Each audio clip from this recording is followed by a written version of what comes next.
Chapter 28. The Cross as a Conduit.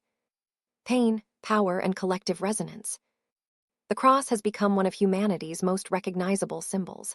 It hangs from necks, crowns steeples, marks graves, and fills the pages of holy books. It is the emblem of Christianity's core narrative, salvation through the suffering and death of Jesus Christ. Yet beneath its venerated surface lies a paradox. The cross was a Roman torture device, engineered for maximum humiliation, pain, and slow death. In any other context, idolizing such a tool would be unthinkable. We do not wear miniature gallows to honor the hanged, nor bronze guillotines to revere the beheaded. Yet for nearly 2 millennia, the execution stake of Christ has been transformed into the ultimate emblem of divine love. There is an unspoken strangeness in this. On an energetic level, symbols are not inert. They are vessels, gathering and transmitting the psychic and emotional charge of millions who interact with them.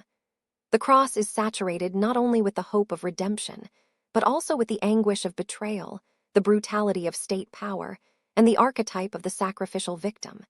It is a blood-soaked sigil of violence transmuted into a banner of faith. While this inversion is often framed as the triumph of life over death, one could argue it also perpetuates a subliminal vibration of pain and martyrdom. This is not simply an intellectual critique, it is a metaphysical observation. Symbols are not inert. They emit, they imprint, they invite resonance with their embedded narratives. If the cross's original imprint is one of torture, subjugation, and state brutality, what does it mean for generations to align their faith identity with it?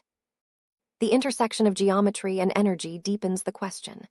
The cross as a shape is a meeting of vertical and horizontal lines, often interpreted as the axis between heaven and earth, spirit and matter.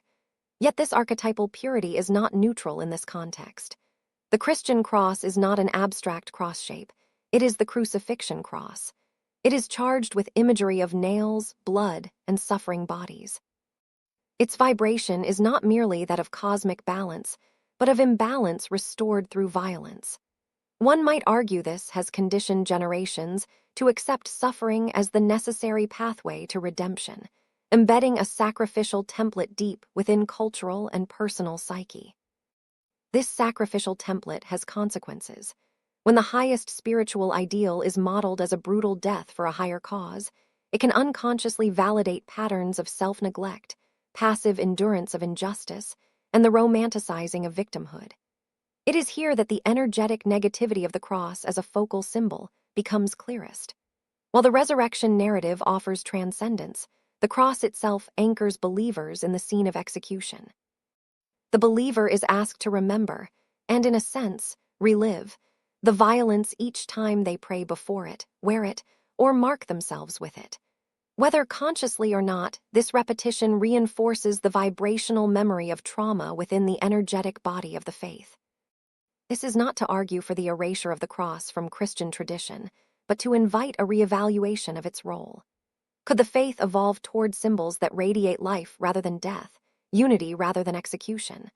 Early Christians often used the ichthyes, fish, or the Chi-Rho monogram as primary symbols, signs of identity, without the imprint of a torture device. Such symbols could retain theological depth while releasing the unconscious fixation on state-sanctioned violence.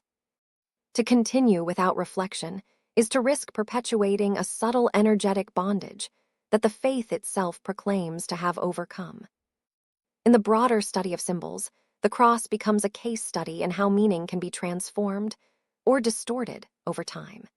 It reveals the human capacity to reframe trauma into victory, yet also the tendency to bind ourselves to the very forces we wish to transcend. And here we approach the threshold into another domain, the manufactured, inherited, and often unexamined symbols that populate our world. From national flags to corporate logos, from political slogans to religious emblems, symbols operate as silent governors of perception. They shape our reality not by force but by resonance. This is where we now turn to the synthetic mythologies and the subtle spells of media, where the shaping of belief is no longer tied to wood and nails, but to pixels, narratives, and the power of image.